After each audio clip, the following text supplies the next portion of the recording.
Okay, Assalamualaikum warahmatullahi wabarakatuh dan salam sejahtera. Terlebih dahulu saya mengucapkan tahniah kepada semua pelajar-pelajar baru yang telah berjaya masuk ke Universiti Kebangsaan Malaysia untuk sesi tahun 2020-2021. Dan selain daripada itu, saya juga ingin mengucapkan tahniah kepada pelajar-pelajar program Sains Sekitaran yang telah mendapat tempat di program ini. Okey, terlebih dahulu saya ingin memperkenalkan diri saya Profesor Madya Dr. Tikimat Bilihan, Ketua Program Sains Sekitaran. Jadi terlebih dahulu saya ingin memberikan sedikit maklumat berkaitan dengan program Sains Sekitaran. So, kenapa program Sains Sekitaran ini wujud di UKM? Sebenarnya ilmu ataupun bidang Sains Sekitaran merupakan salah satu bidang yang sangat penting di masa ini, terutamanya apabila kita mendengar berita-berita di surat khabar, di televisyen, di media sosial dan sebagainya. Banyak berita-berita berkaitan dengan alam sekitar, sama ada yang baik ataupun yang sebaliknya. Aktiviti seharian kita akan melibatkan alam sekitar. Contoh dia semua aktiviti di bandar, kehidupan di luar bandar ataupun di dalam hutan sekalipun, semuanya akan melibatkan aktiviti alam sekitar. Jadi aktiviti manusia ini banyak memberi kesan ke atas alam sekitar, sama ada aktiviti ini akan memberi impak yang baik kepada alam sekitar ataupun sebaliknya. Oleh yang demikian, pihak UKM telah menubuhkan program Sains Sekitaran pada tahun 1999. Jadi tujuan program ini diwujudkan adalah untuk menyediakan tenaga pekerja mahir dalam bidang sains sekitaran untuk menangani masalah-masalah alam sekitar yang mungkin akan wujud pada masa hadapan. Jadi kita menyediakan dulu tenaga-tenaga mahir supaya alam sekitar kita sentiasa terjaga. Okey, seterusnya saya akan memberikan sedikit pengenalan berkaitan dengan sedikit sejarah program Sains Sekitaran.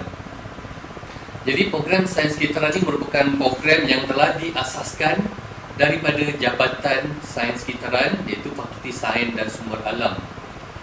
Kemudian pada tahun 1999, program ataupun Jabatan Sains Sekitaran Fakulti Sains dan Sumber Alam ni telah ditukarkan kepada program Sains Sekitaran, di mana pada tahun ini sebenarnya berlaku penstrukturan semula fakulti-fakulti yang ada di UKM, di mana beberapa fakulti-fakulti sains telah digabungkan menjadi satu fakulti yang besar, iaitu dipanggil Fakulti Sains dan Teknologi, di mana Jabatan Sains Sekitaran di dalam Fakulti Sains Sumber Alam telah ditukarkan menjadi Program Sains Sekitaran di Fakulti Sains dan Teknologi ataupun FST. Jadi matlamat program adalah iaitu yang pertama, program Sains Sekitaran Universiti Kebangsaan Malaysia bertekad untuk menjadi pilihan utama calon dalam bidang pengajian sains sekitaran di Malaysia dan juga serantau. Selain daripada itu, program ini juga berhasrat untuk melahirkan graduan yang menguasai ilmu sains sekitaran, berfikiran kritis, bersikap kreatif, berkemahiran menyelidik dan juga mengaplikasikan ilmu-ilmu alam sekitar serta berupaya memimpin masyarakat untuk pembangunan negara yang mampan. Jadi untuk mencapai matlamat program, jadi objektif pembelajaran program adalah yang pertama untuk berketerampilan dan bersaksiat tinggi, beretika dan juga mempunyai daya saing.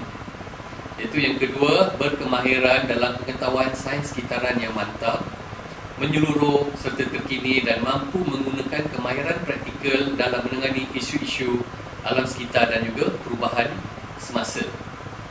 Selain daripada itu, yang ketiga adalah kreatif, mensintesis dan juga menterjemahkan ilmu sekitaran serta menyumbang idea kepada proses penggubalan dasar, pembuat keputusan dan juga pelaksanaan pembangunan negara serta sejagat ataupun sejarah dunia. Okey, sebelum kita pergi jauh, saya menerangkan berkaitan dengan program sains sekitaran. Terlebih dahulu saya ingin memperkenalkan siapa yang ada di dalam program sains sekitaran. Jadi tenaga pengajar ataupun pensyarah-pensyarah yang ada di program sains sekitaran terdiri daripada 3 profesor, 6 profesor madya dan juga 5 pensyarah kanan. Okay, saya cuba, walaupun you all tak nampak gambar mereka, tapi nanti dalam video ni akan disertakan juga slide pembentangan untuk memperkenalkan pensyarah-pensyarah yang ada di dalam program ini. Iaitu yang pertama, saya akan memperkenalkan dulu profesor-profesor yang ada di dalam program. Iaitu yang pertama, Profesor Dr. Syukur Maknur, iaitu beliau merupakan pakar ekologi vertebrata. Iaitu selain daripada itu, beliau juga merupakan pakar Environment Impact Assessment ataupun EIA. Dan beliau juga merupakan pengerusi Jabatan Sains, Biologi dan juga Bioteknologi. Dan kita juga, yang kedua, kita juga ada seorang profesor yang sangat tersohor dalam bidang beliau, iaitu Profesor Dr. Muhammad Talib Latif. Kepakaran beliau adalah berkaitan dengan kualiti udara. Mungkin pelajar-pelajar juga pernah nampak beliau di surat-surat gambar dan juga televisyen yang bercerita berkaitan dengan kesan alam sekitar, terutamanya semasa jerebu. Dan beliau merupakan peneraju kluster penyelidikan, iaitu Sumber Lestari, Alam Sekitar dan Kehidupan Pintar di Pusat Idea UKM. Beliau ni merupakan orang besar UKM ni.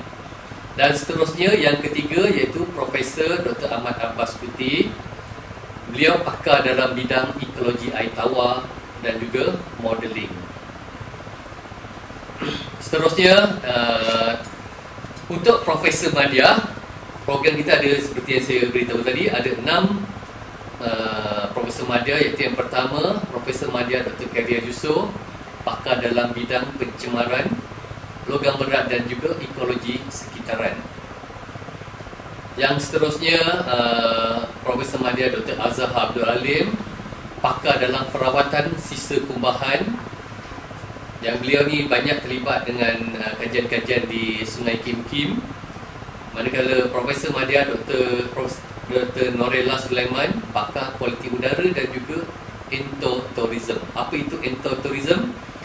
Beliau ni merupakan pakar serangga, terutamanya rama-rama dan juga kupu-kupu. Dan bagaimana kupu-kupu dan rama-rama ni berfungsi ataupun sebagai daya tarikan untuk pelancongan. Jadi beliau juga merupakan ketua untuk Pusat Penyelidikan Bukit Fraser. Dan seterusnya, saya sendiri, iaitu Profesor Madya Dr. Kemalihan, iaitu dalam bidang kepakaran saya adalah penderaan jauh dan GIS. Apa itu penderaan jauh? Penderaan jauh merupakan kajian-kajian yang melibatkan satelit ataupun gambar-gambar daripada angkasa lepas. Dan juga bagaimana kita nak memproses data-data tersebut, iaitu salah satu contoh dia adalah dengan menggunakan GIS. Jadi bidang kepakaran saya adalah gabungan di antara penderaan jauh dan GIS. Jadi di sini saya akan cuba untuk explain nanti kalau pelajar mengambil kursus saya ini, bagaimana data-data satelit, gambar-gambar satelit ini boleh digunakan untuk menyelesaikan masalah-masalah alam sekitar yang wujud. Kemudian seterusnya, kita ada Profesor Madya Dr. Ramlan Omar, pakar kepada makropaleontologi. Apa itu paleontologi? Ini adalah berkaitan dengan organisma-organisma zaman dahulu kala, zaman purba, di mana organisma-organisma ini boleh digunakan untuk menentukan apa yang telah berlaku pada masa lampau. Kemudian kita juga ada pakar Profesor Madya Dr. Zulfahmi Ali Rahman, iaitu pakar dalam bidang geologi kejuruteraan sekitaran. Jadi kekhususan dia adalah pakar dalam bidang landslide ataupun tanah runtuh seperti yang berlaku di tebing-tebing jalan dan sebagainya. Beliau ni pakar macam mana nak menyelesaikan masalah-masalah tanah runtuh yang telah berlaku akibat aktiviti-aktiviti alam semula jadi. Okey, dan kita juga ada Profesor Madya Dr. Madlia Hanafia, iaitu pakar dalam penilaian kitar hayat. Bagaimana ataupun bagaimana kita nak menentukan sesuatu pencemaran itu berlaku dan bila dia berlaku dan sumber-sumber dia berlaku. Ni macam lebih kepada penyiasatan alam sekitar. Dan kita juga ada Profesor Madya Dr. Muhammad Syahrul Muhammad Nazir, iaitu pakar untuk sains atmosfera juga dan juga perubahan iklim, dan beliau ni merupakan pakar kualiti udara, dan beliau juga telah mencipta satu alat yang boleh digunakan untuk mengukur kualiti udara. Dan seterusnya kita ada pensyarakanan, iaitu yang pertama Dr. Wan Muhammad Razi Idris, pakar dalam sains tanah, itu bidang kepakaran dia tanah ataupun tanah. Tanah itu soil, tanah adalah land, itu adalah perkara yang berbeza, dan serta pencemaran persekitaran. Dan beliau juga merupakan ketua pusat ALIR, iaitu pusat yang berkaitan dengan kajian-kajian pencemaran air. Seterusnya kita ada Dr. Mardiana Karyatul Mardiana Jamsar, beliau merupakan pakar dalam pengurusan pestisida dan modeling, pakar dalam kawasan pertanian, penggunaan pestisida ataupun racun serangga, dan juga beliau merupakan penyelaras siswaza untuk bahagian masters ataupun MSc. Yang ketiga kita ada Dr. Nurul Ain Abdul Jalil, merupakan pakar pengurusan sistem pepejal, dan beliau juga merupakan penyelaras siswaza untuk PhD. Dan seterusnya Dr. Hani Kartini Agustar, pakar dalam bidang epidemiologi molekul dan juga parasitologi. Dan akhir sekali, ini adalah pensyarah ataupun adik bungsu lah kami ni, iaitu Dr. Nur Fazrin Muhammad Hanif, pakar dalam bidang kimia atmosfera dan juga pencemaran udara. Jadi untuk pengetahuan semua tenaga pengajar di program kita 100% berkelulusan PhD. Selain daripada pensyarah, disebabkan Fakulti Sains dan Teknologi ini terlampau besar, pihak fakulti telah mewujudkan satu sekretariat yang dipanggil Sekretariat Prasiswaza, khusus untuk menguruskan hal ehwal pelajar-pelajar prasiswaza dari segi kurikulum akademik. Jadi sekretariat ini telah diketuai oleh Encik Muhammad Muhyiddin Darus, iaitu eksekutif kanan untuk bahagian prasiswaza, dan akan dibantu oleh Encik Muhammad Yazid Osman. Selain daripada sekretariat, program kita juga mempunyai seorang pegawai sains yang berfungsi untuk menguruskan segala aktiviti pembelajaran di makmal dan juga pembelajaran di lapangan.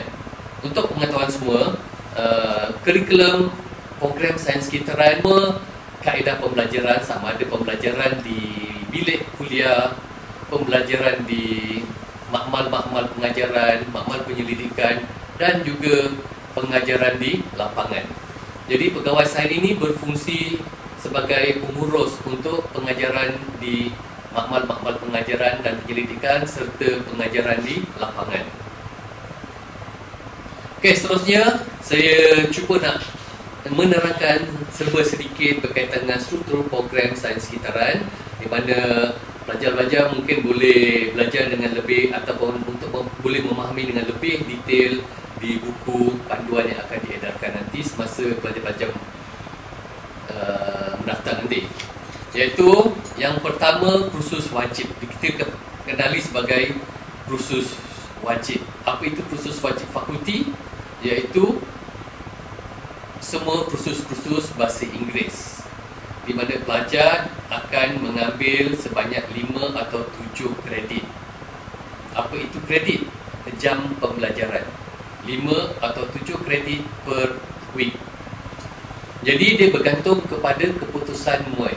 Sekiranya muat dia lebih tinggi, dia akan kurang sedikit jumlah kursus bahasa Inggeris yang akan diambil. Manakala kursus wajib meja jabatan ataupun program, kursus wajib meja ada 23 kursus daripada tahun 1 sehingga tahun 4, dan juga kursus elektif. Program kita ni special sikit, ada kursus elektif. Apa itu kursus elektif? Kursus elektif merupakan kursus-kursus yang lebih spesifik, menumpu pada bidang-bidang tertentu, di mana bidang-bidang itu antaranya ialah kesihatan sekitaran, geosains sekitaran, dan juga kimia sekitaran. Jadi pelajar-pelajar akan diberi kebebasan untuk memilih bidang kepakaran masing-masing, sama ada untuk memilih pakar dalam bidang kesihatan sekitaran ataupun geosains sekitaran ataupun kimia sekitaran. Jadi kursus elektif inilah penentu untuk bidang kepakaran masing-masing. Jadi pelajar-pelajar akan memilih kursus-kursus yang diminati nanti. Itu adalah kursus elektif. Selain daripada itu, pihak universiti juga ingin menghasilkan graduan-graduan yang berkemahiran bukan sahaja dari segi akademik, tapi juga dari segi sahsia diri. Jadi macam mana universiti ingin membina sahsia diri pelajar-pelajar ini supaya lebih baik daripada universiti lain. Dari di sini, pihak universiti telah menunjukkan satu pusat yang kita kenali sebagai pusat citra, di mana pusat ini akan menawarkan kursus-kursus yang bercorak dipanggil soft skill untuk sahsia diri. Jadi pelajar-pelajar diwajibkan untuk mengambil kursus-kursus ini sebanyak 30 jam kredit untuk sepanjang grup pengajian di UKM selama 4 tahun.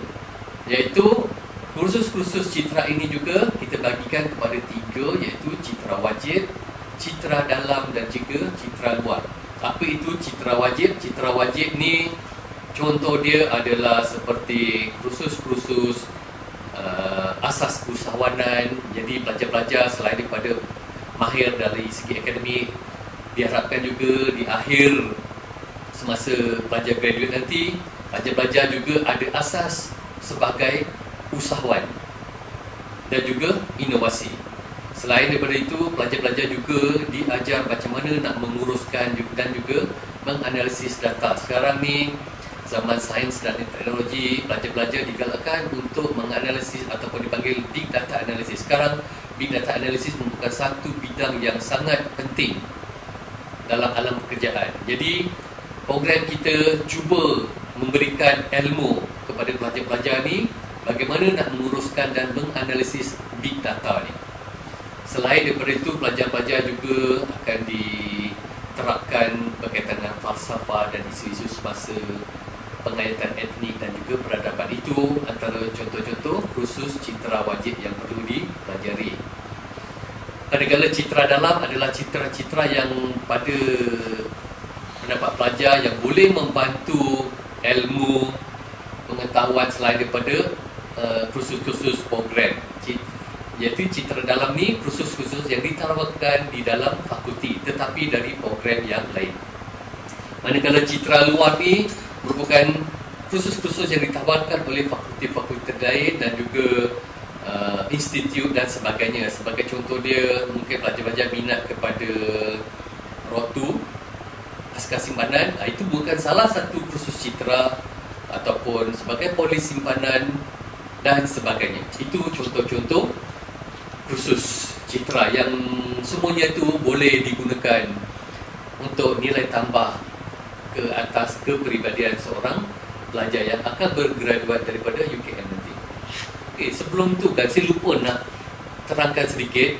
Program sains citra ni merupakan yang kita panggil ni adalah program 4 tahun, tapi dia special sikit yang kita panggil dia 3U1I. Maksudnya 3 tahun di universiti dan 1 tahun di industri. Jadi pelajar-pelajar akan belajar kursus-kursus ni di universiti hanya 3 tahun. Manakala 1 tahun lagi akan belajar di industri. Pelajar-pelajar akan dikendaki mencari tempat-tempat untuk intern di luar. Jadi semasa di dalam kampus, pada tahun pertama, pelajar-pelajar cuba didedahkan kepada apa itu undang-undang alam sekitar, sumber tenaga dan juga alam sekitar. Sebab itu merupakan basic alam sekitar. Kemudian prinsip sains sekitaran, macam mana, apa itu sains sekitaran secara amnya. Kemudian pelajar juga didedahkan kepada ekologi akuatik dan juga asas fizik bumi, iaitu asas kepada geosains. Manakala tahun 2 nanti pelajar lebih kepada kursus-kursus yang lebih detail. Contoh dia macam kursus saya, apa itu pendirian jauh dan GIS, kimia air, hidrologi, sains semera dan sebagainya. Manakala pada tahun 3 pelajar akan diajar dengan keadaan kursus-kursus yang lebih spesifik, yang lebih menyeluruh. Sebagai contoh dia, yang kursus-kursus ni sangat membantu dalam alam pekerjaan nanti, iaitu contoh dia, apa itu penilaian impak alam sekitar, di mana sebenarnya bidang ini sangat diperlukan di alam pekerjaan. Sebagai contoh dia, sekiranya ada sesuatu projek yang akan dijalankan, adalah certain area dia yang wajib untuk dijalankan EIA ataupun Environment Impact Assessment. Jadi di sini pelajar-pelajar akan diberikan ilmu macam mana kita nak menjalankan sesuatu projek EIA. Dan juga ada beberapa lagi khusus-khusus yang perlu. Dan selain daripada itu, pada tahun 3 ini juga pelajar-pelajar akan diwajibkan untuk menjalankan satu projek penyelidikan, iaitu dipanggil latihan ilmiah ataupun thesis. Ataupun kalau di kampus, nama glamour dia FYP, Final Year Project, yang terbagi kepada 2, iaitu latihan ilmiah 1 pada semester 1, lebih kepada bagaimana nak membuat proposal. Manakala pada semester 2, iaitu latihan ilmiah 2, lebih kepada perjalanan penyelidikan dan juga penulisan tesis. Manakala pada tahun keempat, pelajar-pelajar akan diminta untuk keluar daripada UKM untuk mencari pengalaman yang lebih di industri. Pengalaman untuk bekerja sebelum you bekerja secara tetap di luar. Jadi dia akan meliputi semester 1 dan juga semester kedua, iaitu setahun. Okey, seterusnya bagaimana syarat kelayakan meneruskan pengajian? Ni saya kena beritahulah supaya pelajar-pelajar bersemangat untuk belajar. Di mana taraf lulus, maksud dia PNGK mesti lebih daripada 2. Manakala lulus bersyarat mestilah di antara 1 hingga 2. Lulus bersyarat ni ada syarat dia, iaitu 2 semester berturut-turut, tidak termasuk semester 1. Maksudnya semester 1 adalah tahun 1 semester 1.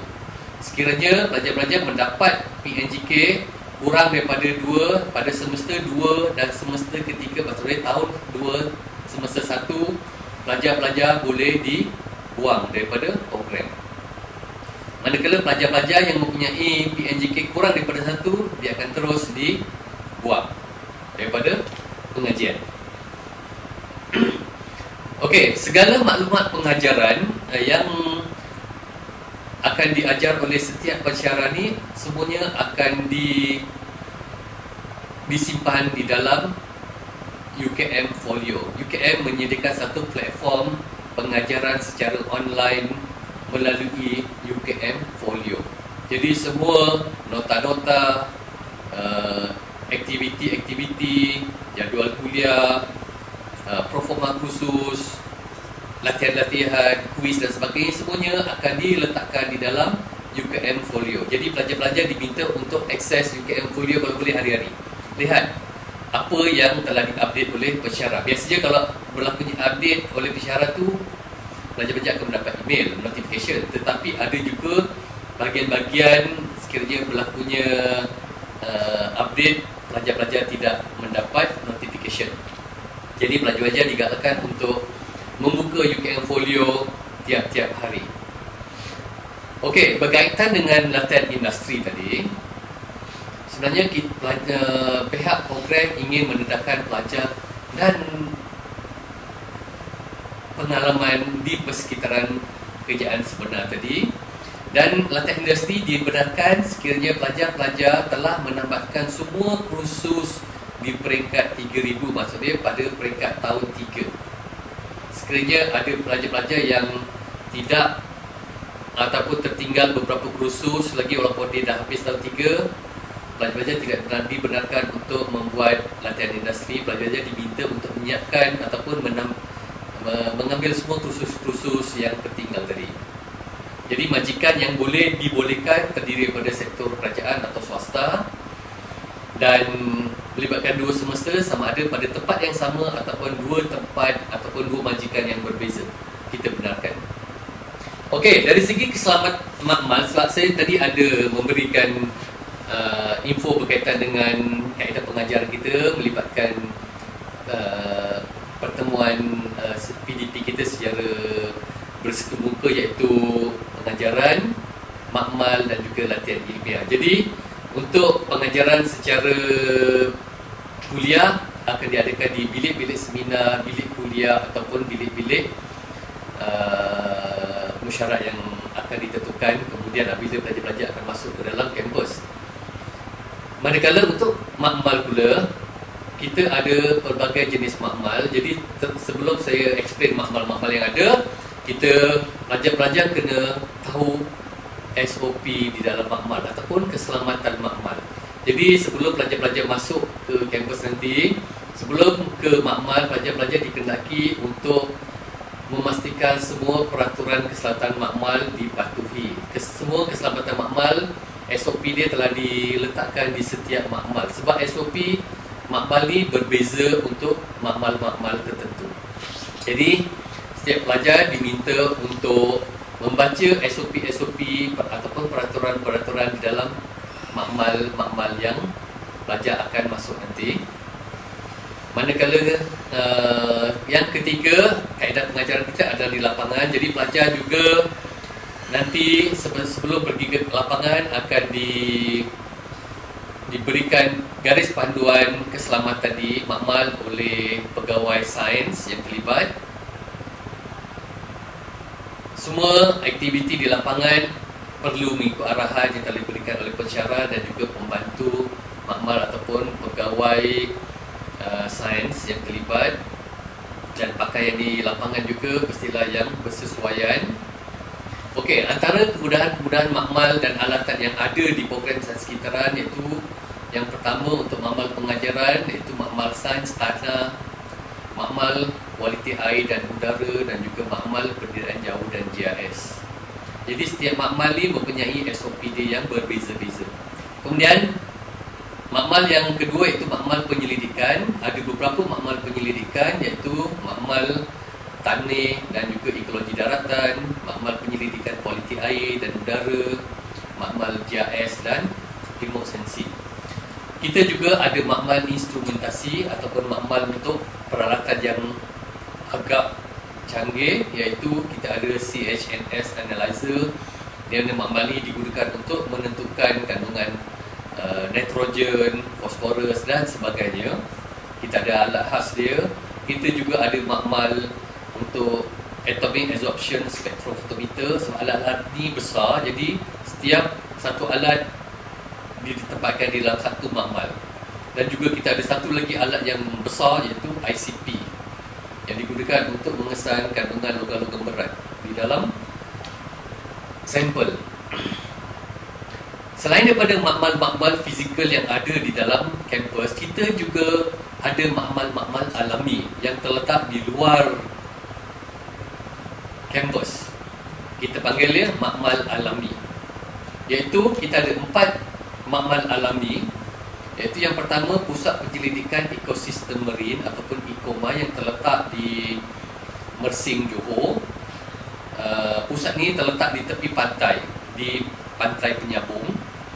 Kita ada Pusat Penyelidikan Langkawi yang terletak di belakang Airport Langkawi yang lebih khusus kepada penyelidikan geopark. Yang tadi ekosistem marin tu dia khusus untuk penyelidikan berkaitan dengan lautan. Kita juga ada Pusat Penyelidikan Bukit Fraser yang tadi saya ada mention. Ketua dia adalah daripada pensyarah program kita iaitu Profesor Madya Dr. Norella Sulaiman. Pusat ini lebih khusus untuk penyelidikan yang berkaitan dengan ekosistem tanah tinggi. Mungkin pelajar-pelajar tahu Bukit Fraser, kawasan ini sejuk, jadi pelajar-pelajar ni akan mungkin akan sempat ke sana nanti, akan bermalam di sana di tempat yang sejuk.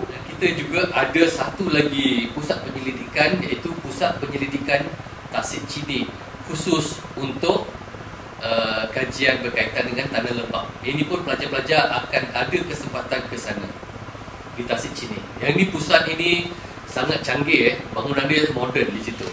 Kalau pelajar-pelajar yang dari Tasik Chini, kawasan Chini mungkin boleh nampaklah bangunan yang cantik di tepi Tasik Chini. Selain daripada aktiviti kurikulum, kita juga ada banyak aktiviti co-kurikulum yang melibatkan program. Salah satu dia adalah kita ada kelab sains sekitaran. Pelajar-pelajar diwajibkan untuk join kelab ni. Ini adalah kelab kita.